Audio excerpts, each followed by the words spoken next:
Welcome to a special edition of the BumbleKast. I'm your host, Ian Flynn, the Bumble King, and joining me as always is my Bumble co-host, Kyle, JCRB Kraus. Hello. We have a very special guest also joining us on this episode. Back once again, we have MightyRay, a very, very special guest on this one because she is a year older now. It's her birthday on the day we're recording this, so happy birthday, Holly.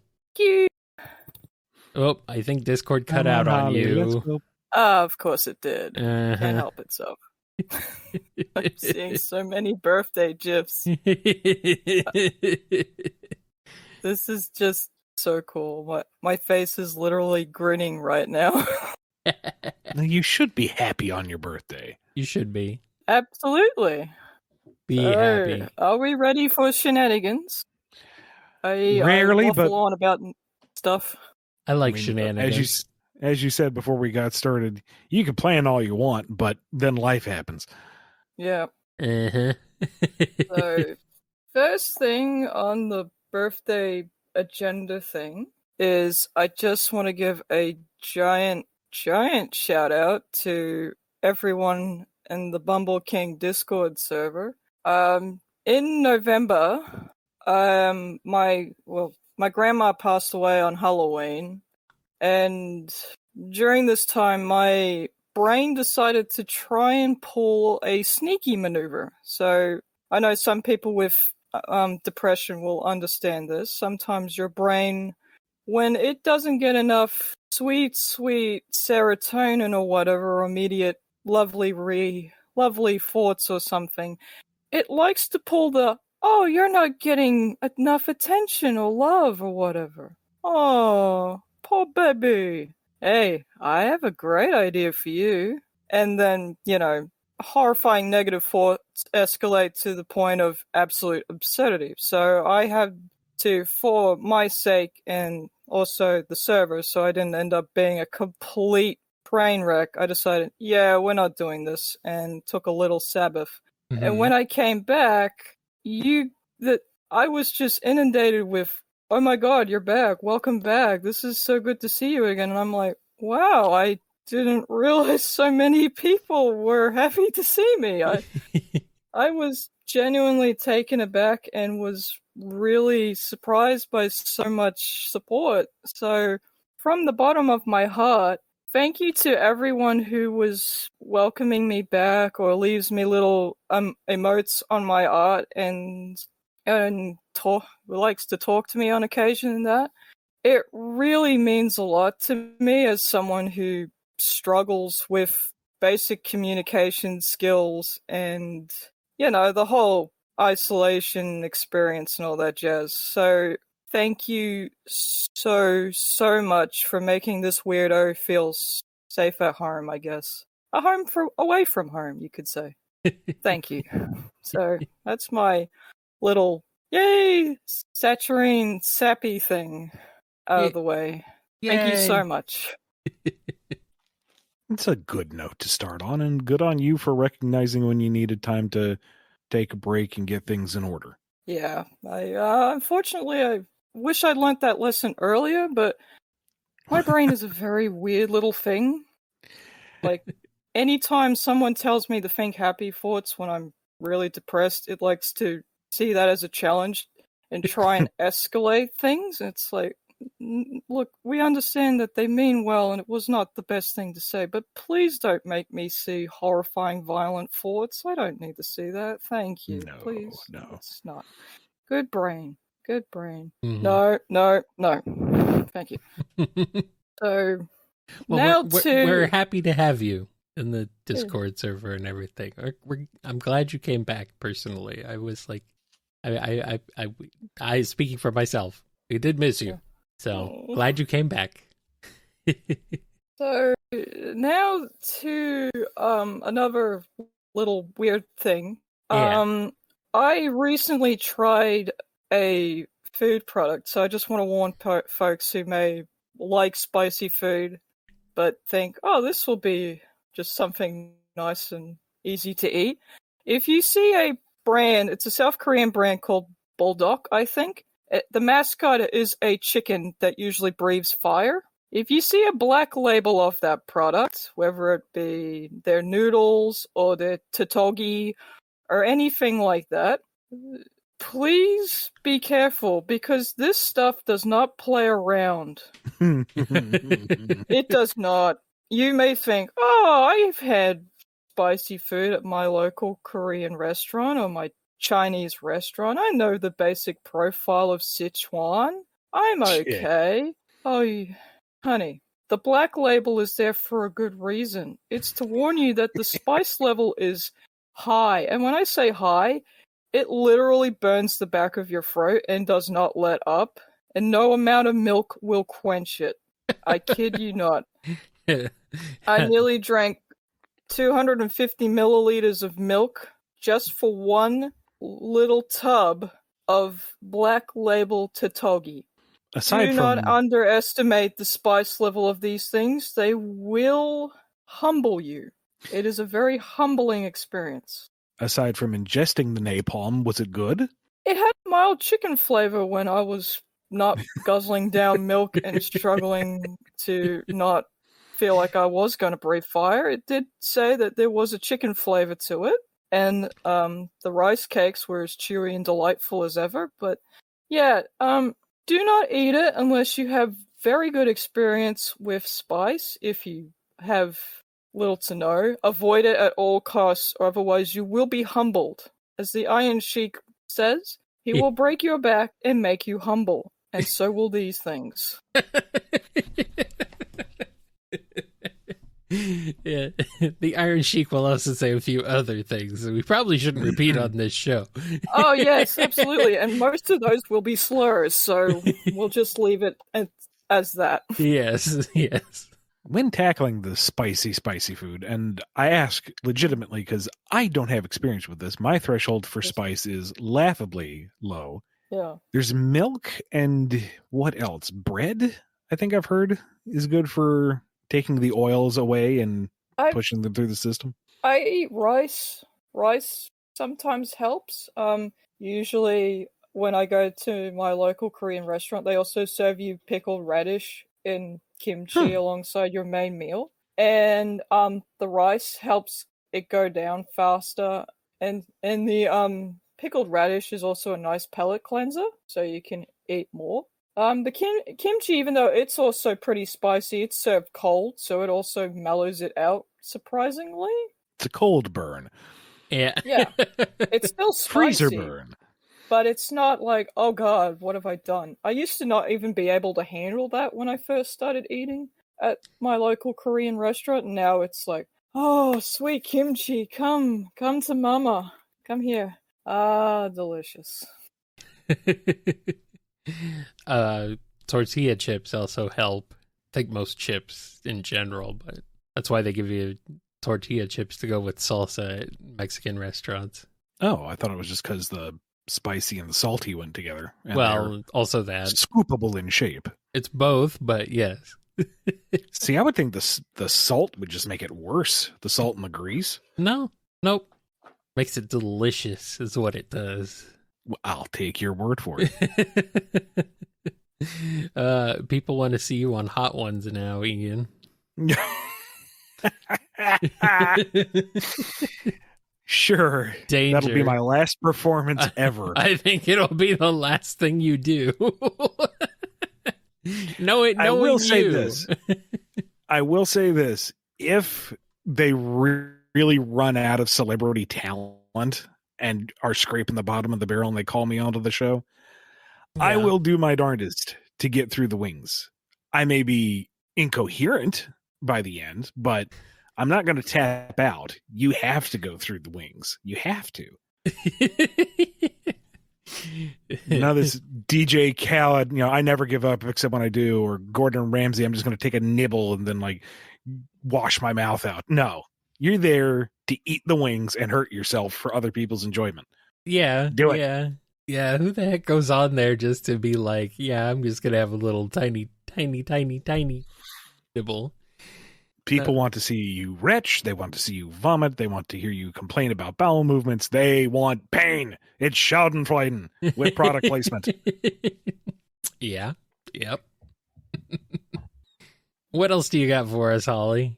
Got game reviews. Hey, what you been playing? I've been playing a bunch of guff on the Nintendo Switch and a little video game on my iPhone that heats it up very quickly. It's called Garden Tales. Apparently my iPhone 6 struggles to hang on to this thing. It gets very hot when I'm playing the match-free game and not when it's rendering the 3D backgrounds and the little cutscenes, which is very odd. The game's a little too spicy for your phone, apparently. I have strong feelings on this match-free game. I thought, it's a nice little relaxing game with animals and you restore gardens. I never thought I'd say this, but there is a character in this game called Clyde, I think his name is. He's a rabbit. And my goodness, that rabbit, I wanted to pick him up and drop kick him like an AFL player about to score a goal for the grand final. Insufferable little child. Just insufferable. Arrogant little thing, too. Like, there were some other characters that gave that kid a run for his money. There's the main character is called Lilac, and she is the sweetest rabbit. It's like, yeah, Hero Squad, that's a crow. Crows are very loud where I live. So my apologies if you hear cockatoos or crows or peewees or other birds. The birds just call whenever they want. There's not much. I thought you actually had like a pet bird in the background. No, I don't have any birds on me, I'm afraid. I'd love to have a pet bird one day, but don't really have the space for it, unfortunately. Well, just open the window and let that one in. Clearly it wants to make friends. Sitting out there going, hey! Oh, Good sure. I mean! Oh, sure. Yes, Australian friend bird, yes. I'm sure that's normal. I don't know about crows. They might be more interested in just stealing whatever they can get a hold of and then nicking off. Yes. Well, that's the thing. You train them to bring you the shinies. Like, here, crow, I will feed you french fries. Bring me any loose change you find around. And they'll be like filching wallets for you. You'll become a full-on Batman villain by the end of the month. I don't think and then I'll also be caught at the end of the month by all the cops. Well, yeah. Who's going to win? Because the cops or your army of crows? Yeah. So there's a sparrow in the Garden Tales game called Ava. And holy moly, that bird is also, like, your friend is trying to talk, like, sense, like, don't rush into things, and you're having a giant temper tantrum. It's like, So, there are a couple of characters in this game that will make you feel things, and those things may be rage. You may find, Clyde the rabbit actually quite likable in that, oh, you're a little stinker sort of way. I didn't. I thought he was insufferable. But there is one level that all the characters in that one made me go, oh, you poor things. I just want to just hug. So, and it's like the fancy rich person's level. So you've got all these characters you think will just be absolutely, bratty or something. But instead, Lilac helps them come to an understanding about what happened. And it's just, oh, your heart just melts for them. So there are some levels that are really nice like that one. And then there are some that are just like, you could tell the writers were going, oh crap, we gotta come up with another level, and someone gets accused of stealing things. Yeah, we'll scribble that down. We've only got 2 weeks to make this. Come on, everyone, let's go. That sort of thing. Mm-hmm. So I've completed it. There's supposed to be more updates coming, but the last update was in September, I think, 2023. It's now January, and I don't think there's going to be any more coming anytime soon. So I'm up to a mushroom level where a whole bunch of animals are going to try and, I assume, yell at a skunk for making them eat medicinal mushrooms. So that's going to be very interesting to see where that goes. Delicious. We go from helping people with grief to, hey, an animal may be committing medical malpractice. So yeah, it's a very interesting little game. Sounds like it. Yeah, another game I've played to completion in all brackets is called Woodle's 3 Adventures 2, I think, or is it Woodle's Adventures 2? I don't know. Anyway, I can't pronounce the name of the main character, even though it's spelled Woodle. It's either pronounced Waddle or Woodle. I just call it Woodle because it's easier for me. And it's a big improvement on the first game in many ways. Like, it's a big open world, you can explore, you can go around in different levels without having to worry about unlocking a whole bunch of stuff. But the frame rate in certain parts of certain levels, it hits the floor really fast. Like, you're in one little part, and then all of a sudden the frame rate just decides, I'm sorry, man, I can't handle this, I gotta go. And then it's like, you're moving at 5 frames per second, and you're just slowly crawling along, and you're going, oh, this is rough. Oh, this is no. rough. And what is this on? It's on Switch. I know it's on Switch. I think it's pretty much on everything. It's one of those little indie games that got ported to everything. So not ported very well. Yeah, especially when it comes to the final boss. Every time I try to complete the final boss, game crashes. It just taps out. It's like because the boss summons oodles of enemies to try and get rid of you.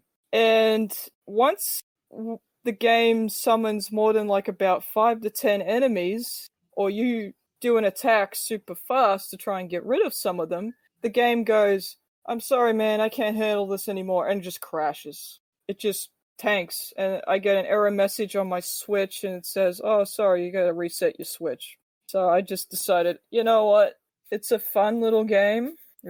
There are some minor problems with the camera, and a bit more spit and polish could have been done in some areas. Like, Whittle's maneuvering is fine on the whole, but like certain turns and certain tiny little platforms in that can be a bit of a pain in the bum to try and jump on. It's a common problem with a lot of platformers. It's not something that's easily nailed down, unfortunately. I've noticed with a lot. It seems to be a problem as old as time itself, it seems, when it comes to 3D platformers. Sonic is not immune to this. Yeah. But if you're crashing when you're trying to have a final boss that spits out oodles of enemies, I just can't recommend it unless it's on sale for like peanuts. It's just not a good look. Sounds Oodle like can't handle oodles.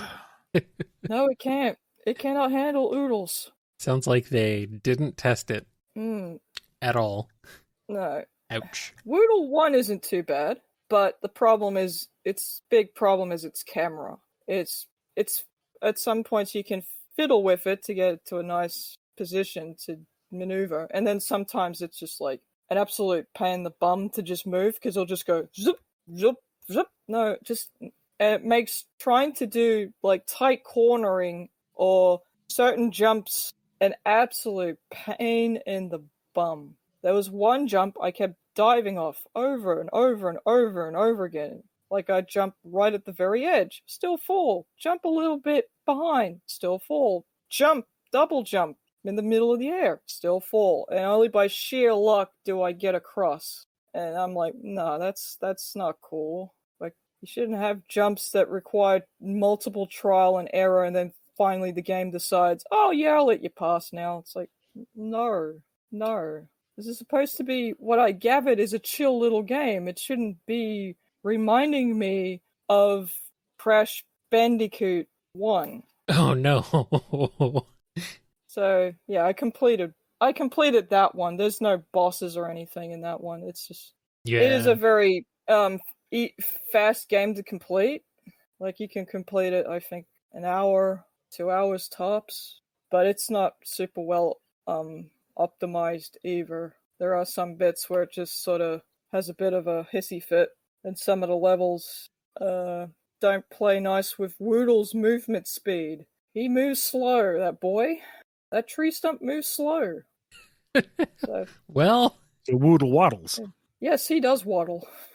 he waddles that wood all over the place. tree stumps are not known for their speed, really, to be fair. No, they're not. So, I mean, usually they're just rooted to the spot. But so that's my game reviews for the moment. That's all you've been playing?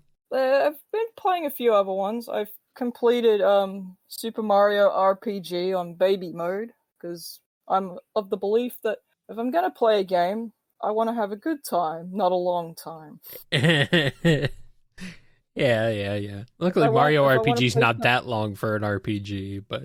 Yeah, it reminded me of an RPG I tried to play when I was a kid and didn't know anything about RPGs called Guardians Crusade. Mm-hmm. It feels like it was like that cut from that same cloth as Super Mario RPG was, baby's first RPG sort of thing. Uh-huh. But where childhood me couldn't get past level 1 of that RPG, I managed to, with the help of a little bit of a walkthrough here and there, I managed to get blitz through it pretty quick. Yeah, it's luckily not a super long game. I can see why people like Gino now. He's actually, he's kind of charming. Like, he's not as, personality over the top as, Mello is. Mello's personality is pretty much like a big billboard sign. I am huggable baby. Where Gino's is more, if you observe my movements, you'll understand where I'm coming from. Like, I like the spoilers for the end of the game, towards the end, where Gino, like, convinces Bowser to ride through to the end, and while Bowser's like, yeah, I can totally do this, he's giggling. He's like, gotcha. I can't, gotcha. I thought, oh, you cheeky. You're a cheeky little guy. I like that about him. Yes. And he's got the cool cap, the half cloak, and he shoots lasers. Yeah, I hope he shows up again. He's a cool character. Him and Mello. I'd like to see them both show up. Flesh them out a little bit. Have them, do some other things. So maybe Square will be nice and let them go on other Nintendo spin-off things. Boy, wouldn't that be something? That would be nice, but I'm not going to hold my breath. I don't Now, know. the thing is, in the game's story, the spirit is a star that's inhabiting a Geno toy, which implies that there is a line of Geno toys, which means there's like a Geno franchise, which means where's more? What are the adventures of Geno? Give me the meta franchise within the Mario universe of Geno and his amazing adventures. Where's the Geno spin-off game? We need that. Well, if Super Mario RPG sold gangbusters, I'd assume Nintendo will be like, well, people really like this. Maybe we might need to look into this further, especially considering people for years have been going, hey, put the doll in Smash. Come on, do it. Yep. No, we've also been saying, give us a playable Zelda, give us a new F-Zero. Yeah, and Nintendo would be like, hey, look, I'm kind of busy, but here, have Pikmin 4. Go on, catch. We know you want a new proper F-Zero, but here's F-Zero 99, which is good, mind you, but not what we're looking for. This isn't what we really wanted, Nintendo, and you know it. Meanwhile, I'm like one of 2 Australians on this country that's like, hey, can I see Captain Rainbow again?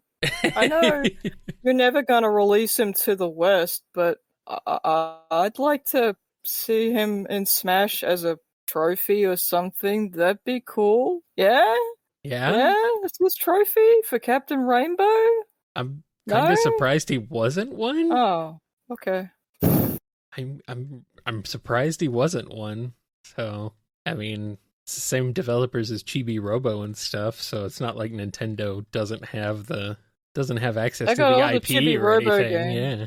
But the original, so well, if they remake the OG Chibi Robo, I will buy it. Well, they should, because it's the good one. I got the DS one and the 3DS one. I'm not sure if there's any other chibi robo Those games are out there, but I will buy those too. Yeah, those are the two. Those are the main two. Yeah. Yeah. Yeah, the original is the best one. The other ones are, well, they're certainly video games. No, I have the DS one. I must have accidentally said free twice. No, Sorry, you Jeff. said DS and then 3DS. Yeah. Oh, did you say 3DS twice? Oh, okay. Well, Maybe, according to Hero Squad, I might have accidentally Oh. enunciated a free. well, I knew what you meant. Oh well. What else you been up to, Ollie? Just moving all my stuff all around. I'm finally back in my room. Oh, that's always fun. Yeah, I got most of my stuff out of storage and into my room. There will be more stuff I'll have to sort through eventually and send off to the great charity land in the sky. I don't want to, but that is what it's like when you live in a tiny house. You have to make sacrifices. Can't keep everything. Yeah. I'm assuming you don't mean like a literal tiny house where it's literally just No, not a tiny house, but it is a small house compared to a lot of like the McMansions and stuff. These days. Yes. It is a small house. Okay. I used to have a discussion with my TAFE teachers, like, why don't you go bigger with your art? Like, get a really big canvas. And I'd be sitting there going, man, I live in a tiny house. Where am I going to put it? I'm like, there's no room in my room for that. And not to mention the rest of my house, it belongs to my parents. And my parents have a ton of stuff, especially my mom. She collects a lot out of compulsion. So that request is unreasonable. I'm sorry. I understand that you want me to expand, but I have to be mindful that I live with other people, and other people can't be always accommodating to my needs or wants, and especially the wants and needs of some teacher they barely know. So,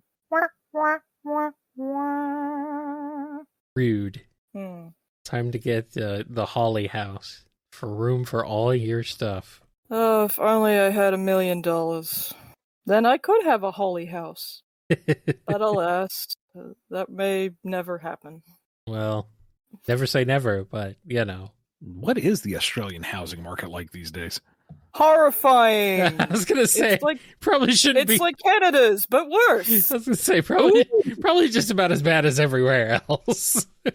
It's so unaffordable, we rival Hong Kong. Oh, wow. That's baby. Yeah, I mean it's pretty rough everywhere, but that's exceptional. Yeah, at one stage Sydney was rivaling Hong Kong and how much you had to pay just to get a house. Oh no. And where I live in, it's now become rich people central. So if you wanted to try and get a house in what was used to be a poor people's town, yeah, you will need to fork out $1.2 million Australian just to be able to live in a smallish house. Mm-hmm. And the pricing goes up from there. Mm-hmm. The average medium rate in around my area is between $750,000 to $900,000. Mm-hmm. So I ain't affording peanuts unless A, I move out to the outback, in which good luck getting a loan, which I can't get anyway because I have brainworms and thus can't work really anywhere unless I manage to somehow make some kind of bizarre small business that attracts all the other weirdos into giving me my money. Which, again, not really possible. You could just make your own BumbleKast. Yeah. That's what we did, apparently. Well, I mean, I can make funny voices. You've heard me with Ray. I can do other ones. That's right. So it could work. I don't know. Make the funny voices. Yeah, you could do that. If you're wondering what kind of brainworms I have, it's the usual suspects: anxiety, the occasional appearance of depression, and of course, everyone's favorite brainworm, autism. Autism makes things difficult sometimes. It is truly the double-edged sword of many learning disabilities, you could say. Don't forget the Sonic the Hedgehog brainworms.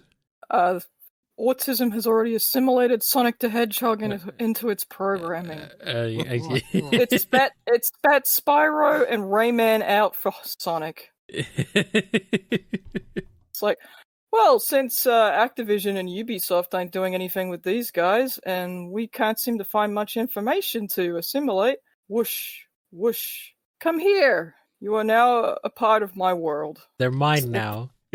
They're mine now. All your obscure characters belong to me now. Good.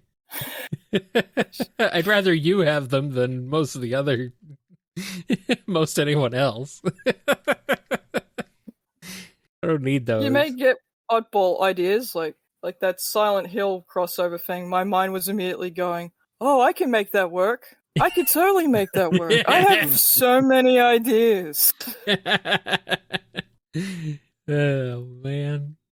The only problem is that Ian and I are both like kind of at a loss of like Silent Hill anything. So we're like, what? Don't worry, I know like the bare basics because I watch a lot of YouTubers. There's a YouTuber called The Gaming Muse, and she's very knowledgeable on Silent Hill. Yeah. So I stumbled into her and subscribed, and since then never looked back. There's another YouTuber called Ragnarox, I believe. He's a really good YouTuber if you want to learn about horror stuff. He has a very nice voice as well, so it's like, I can just chill out to this. So, fun fact, in Silent Hill 2, there is a kid character called Laura, and she runs around. And from what little I remember, apparently, because she's just a kid, the Silent Hill doesn't seem to manifest monsters for her to deal with. So she's just basically running around an abandoned, foggy town, just screwing around with James. Because she's had a history with him and his deceased wife. So Cream could technically just run around in Silent Hill and just see it as one giant, creepy, foggy place just to look around and find trinkets with. Well, heck. So that's good for her. Other characters, not so much. So, in Silent Hill 4... I mean, at least Laura has a great theme song, so maybe Cream will have a great theme song, too. Yeah, Cream deserves a good theme song. She should have had one ages ago. Yeah, probably. No, Follow Me doesn't count. It's just Amy. It's just Amy. That's Amy's theme. Amy. Yeah. Yeah, it's just Amy, and maybe Cream and Big get a brief mention, but then it's straight back to, oh, I love Sonic. Sonic's so wonderful. Aren't I so great and cute? Hi, I'm Amy. I love everybody, especially Sonic. It's like, okay, kid, can you let your teammates have a share of the theme song? At least Team Chaotix and Team Dark's theme songs at least incorporate the other characters into the lyrics pretty well. Yes. Follow Me doesn't do that at all. No. Doesn't even bother. Sonic isn't even in the song, Holly. We know that that song is specifically talking about how much Amy enjoys the company of that hedgehog. It's just basically one giant banner ad about how cute Amy is and how much she likes Sonic and that. That's how I feel anyway. I don't care what other people think at this point. Good. Not that I'm complaining. Follow Me is like the least of my beef with mid-2000s Amy, but that's not that bad. Like, I always play Team Rose mainly because Cream and Big.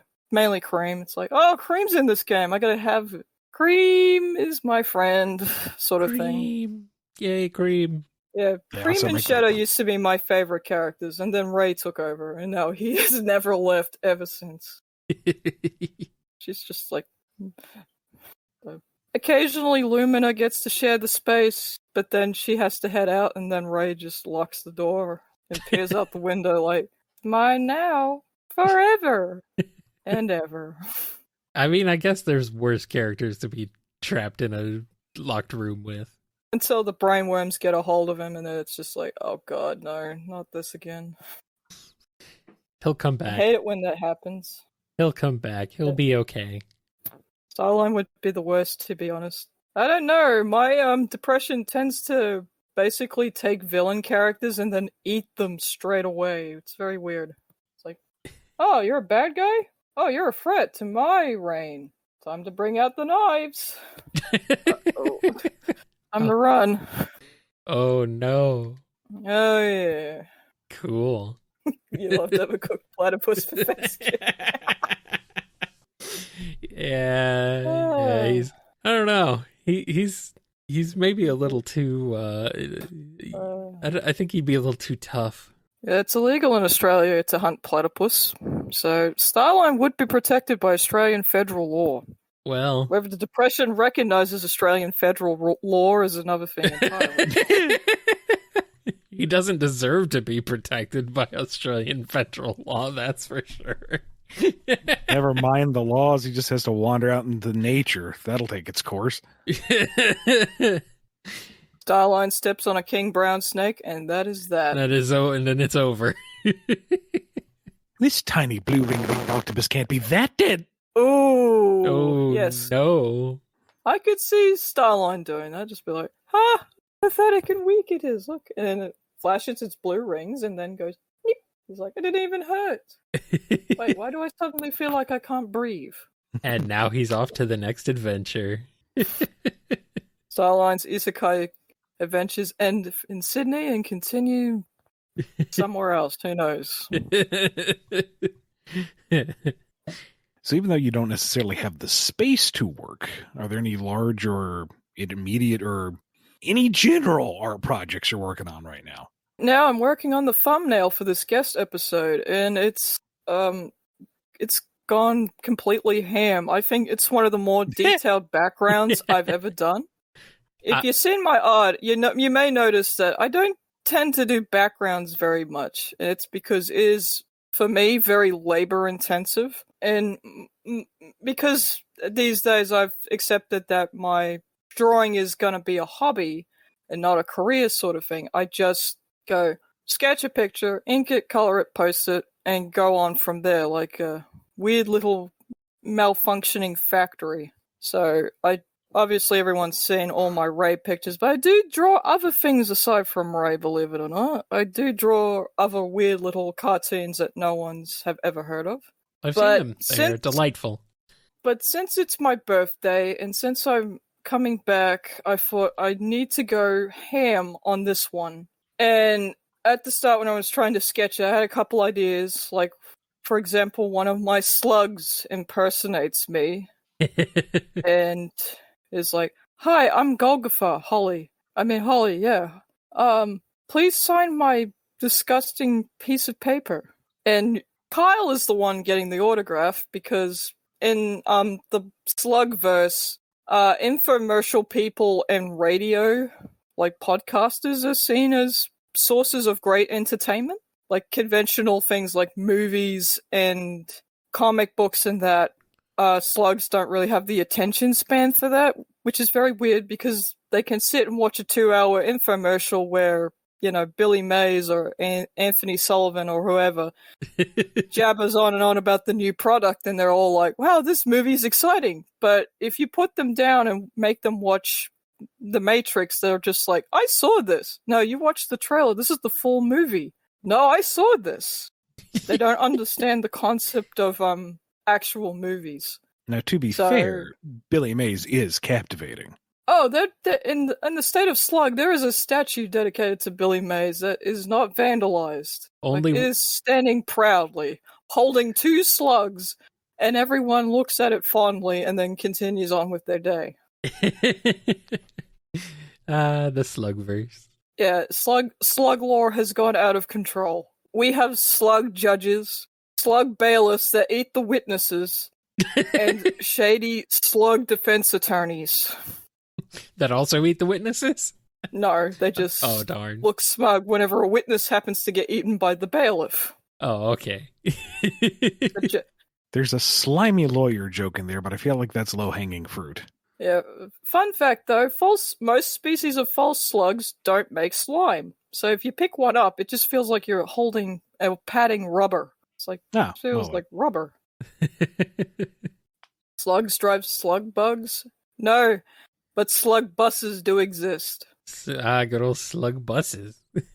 Yes, we have slug buses, and there are two types. There's the normal ones, and then there are the old ones. They've retired, and they just roam around America doing whatever they want. You never hop in an old Autonomously? one. Autonomously, yeah. Okay. Like, once they get too old and they start getting cranky at their drivers and that, the bus company goes, well, time to let old yellow go. Off you go, boy. and the slug buses just go. There They know they where to go. go. Yep. No, Pa, I'll do it. It's my bus. So if you ever hop in an old slug bus, you've got 4 options that's going to happen. You're going to either go to Vegas, because that's where 90% of the slug buses congregate, Jersey, Tijuana, Mexico, or the state of Slug, which was formerly the state of Florida. Yes. Good old state of slug. So yeah, fun fact, Slug Flynn is a comic book writer who writes comics about the adventures of Billy Mays. So it's the only comic anyone reads. Oh, all the slugs read it. Yes. And they also give Slug Flynn very stupid deadlines, so whenever anyone mentions the word deadline, his beard and his little lumps on his head, spikes, light up bright red, and he gets very mad. So, yeah, you have to say, we need this by so-and-so. Are you okay with that? And he'll usually just nod his head, or give you a little grunt and go straight to work. But if you say, the deadline is by this, he will look at you with the fury of 1,000 suns. I mean, that tracks. I'm just disappointed I don't have my own bioluminescent beard. Your beard becomes white hot when you start breathing fire. Like, you get the little Sonic free fire orb, and you can fly around for a brief moment or two. Why is Slug Me so much more interesting than Me? Because I'm weird, I just come up with the weirdest shit. I mean, stuff. Dang it, I'm getting carried away. I'm starting to swear. The Australian is me is coming out in full force. Oh no! Sorry. That's all right. We've made it to the end. They stopped paying attention by this point. Should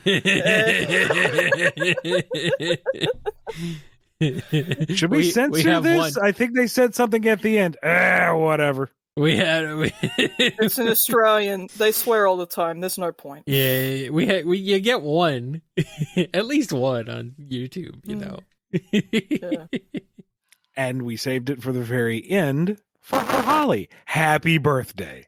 Yay! Yeah, I can swear once as a treat. As a treat. We're not quite at the end, though, Ian. Come on. No. But I'm saying here we are at the tail end. Yeah, we're close to it. Don't get pedantic with me. I'm being clever. I can't breathe fire. My beard doesn't change color. I don't get a bus that can drive me to Tijuana by its own free will. Let me have the punchline, Kyle. You can have it. You can have it. I'll let you. You can have it. Fine. Fun fact, slug buses can fit people. Wow, that's a big slug bus. Oh, they're the largest of all false slugs. Not so fun fact, if you cut a slug bus off, it jumps on your car and smushes you. Well, I mean, you deserve it. It also eats. It may eat people who try and abuse the drivers. So if you get slimed, then unfortunately you've done something to really upset the slug bus. What if your car is on fire? It will probably knock it off the road and into a ditch. So if it explodes, at least it won't take out other cars. It depends on how cranky the slug bus is. Like, there's just so much slug lore. It's just unbelievable. Like, I could just cram 6 hours yabbering about slugs and Ray, and everyone be going, what is going on? There's a market for it somewhere, I guarantee you. Oh. I hope so. What if you pour salt on it? Unfortunately, Morris, chat, slug buses are immune to salt water. These things used to swim because they used to live in places like Fiji. So in order to get from point A to point B to graze, they'd swim kilometers of sea just to get to the next island so that they can munch on a palm tree. So Yum. they can tolerate salt very well. Is that Slug all buses are slugs or very just the bus? More the menace slugs. Like, they're not so, like, because they're false, they can kind of withstand salt. That's how you tell the difference between a false slug and a true slug. Can it withstand salt? It's a false slug. Can it die if you smother in salt? It's a true slug. Aha. You only get to test it once. Lifespan is about 10 to 15 years, so That's a maybe? long time for a slug. So that might They live a also very be... long time. They're like, cows or sheep Yeah. or dogs. But, they get sick. And when they crash, they just deflate. And you all have to exit very quickly. Otherwise, you just get suffocated by slug bus. No! Not a good way to go.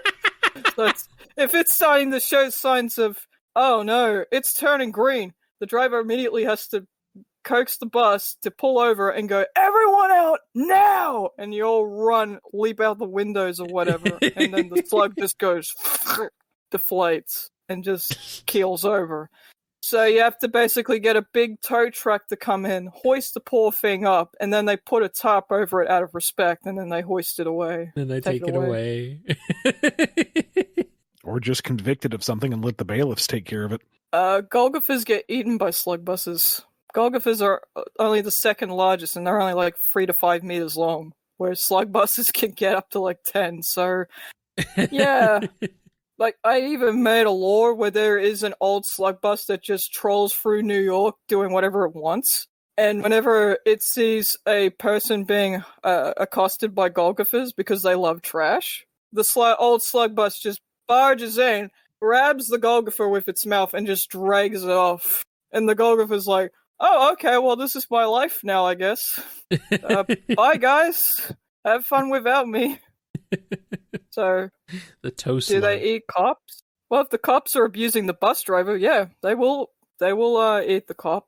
They don't care if you don't follow the rules of the bus. You get slimed or you get eaten. No exceptions. What about both?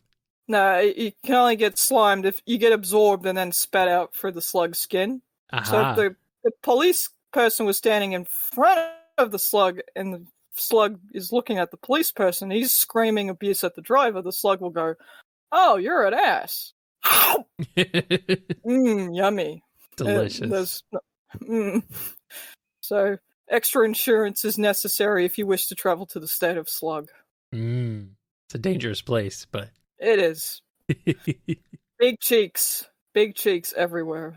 They're the villains. If you think slug buses are Mary Sue's, these little guys are Mary Sue's. They are living embodiments of Mary Sue's. They get into everything. Nobody really likes them, but there's not much you can do to stop them except hope that you've got a particularly strong brand of deodorant spray on hand and hope that you don't miss. Because once you hear the sound of it's over. They're in your house, they're in your walls, and they're gonna eat your liver. But I need that. They're only 6 inches long, and they're white. They're easy to find. Oh no, that's not good. No, that's bad. But the bleat. Does chat want another bleat? Apparently. Fun fact, they also run scams. They're that intelligent, they've been able to figure out how to run scams. Good for them. So if you get a little phone call and you hear this, hello, Sundesh from IRS, can we have your liver? Hang up immediately. I'm gonna hang up on anyone who's asking for my liver, to be fair. Just a good, my favorite good gag. rule of thumb. My favorite gag is the one that mimics certain very lewd, shady websites.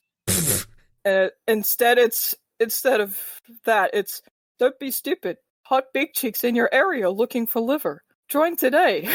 It's just a picture of the big chick sort of wiggling around, trying to act all cute, like, "Hey, click on me. Go on. You know you want to." And if you click on it out of curiosity, just like, what the hell is this ad? Click. It geolocates to your location, and then the big chicks are like, we got one. Go, go, go, go, go. Get to this address. We got liver. Liver. We usually need that, but yeah, Yeah. All right. Yeah, they're not without their weaknesses. Golgothers do love eating them as snacks. So if you happen to live near a dump or something, and you're being accosted, and you're running for your life from a big chick, there may be a good chance the Golgother will go, oh, there's a human. I love blood banks, but, marshmallow. I love that more. And go straight for the marshmallow, chasing you for your liver. Uh-oh. So, yeah, there are creatures that eat all the horrifying little demon slugs chasing after livers. I just have to get them all written out, so it's not Mary Sue Slug Central. It's a work in progress. All right. Well, I personally do hope you get around to writing it all out, because you've clearly put a lot of thought into it, and I really do think that you could put together these little guides about the big cheeks as if it were an actual anthropological investigation, and people would read them. They'd be invested in the sluggers. I have been doing that recently with other slugs on my DeviantArt page, just all the little oddball ones. I just haven't got to the big cheeks yet. I got the Golgothers written down, I just haven't got to them. I just had a brief blurb where it was just basically a picture of them looking up at you, and then they pop up and show their fangs. It's basically, the caption is "fool around and find out." Well, before we do wrap it up, where can folks find you? And I almost said "and your big cheeks." That might be misinterpreted very badly. Where can they find you in all your work? You can find me on deviantart.com, and if you like my bizarre rambling nonsense and stuff, feel free to chuck me some of your loose change through my Ko-fi at MightyRay. They're both MightyRay. So, yeah, if you've enjoyed this chat, feel free to visit me, say hi. If you got loose change, I'll happily accept it. And I hope you all have a wonderful day. Thank you so much, and happy birthday yet again. Thank you very much. Yes, happy birthday. Thank you for sponsoring this special edition of the BumbleKast.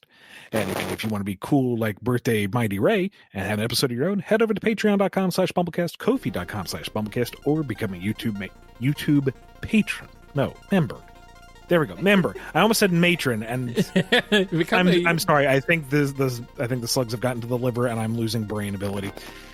Anyway, be good to yourselves, be good to your liver, and we will see you next time on the Bubble Cheeks. Clap. Bye. Don't forget to clap them cheeks. This is the best birthday present I've had in a long time. Oh, good. I'm glad. Very good.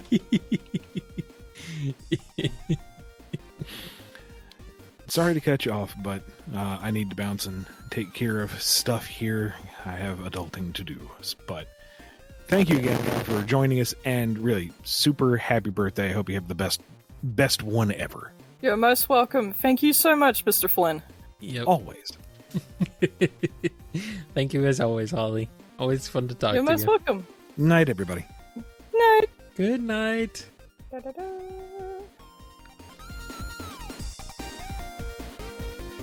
Come on, Holly, let's go party. Ooh-ah, ooh-ah. Ooh-ah. Hello. Hello. Can you hear me? Yes, yes. Happy birthday. Thank you. Yes, feliz cumpleaños. Ooh, is that Italian? Nope. Very bad Spanish. Spanish, yeah. I can recognize different languages when written, but not so much when spoken. Well, luckily, Spanish and Italian, they're not dissimilar.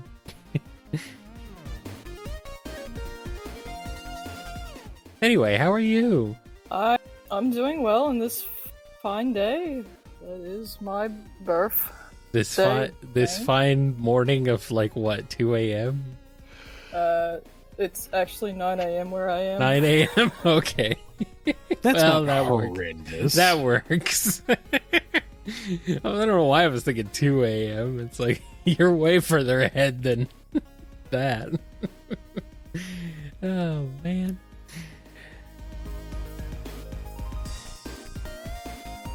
You've been listening to the BumbleKast, a co-production of Bumble King Comics and the KNGI Network. Original theme music composed by Ken Coda Snyder. Remixed intro by T-Lopes. Find out more information, along with podcast feeder links, MP3 downloads, and more at bumbleking.com and kngi.org.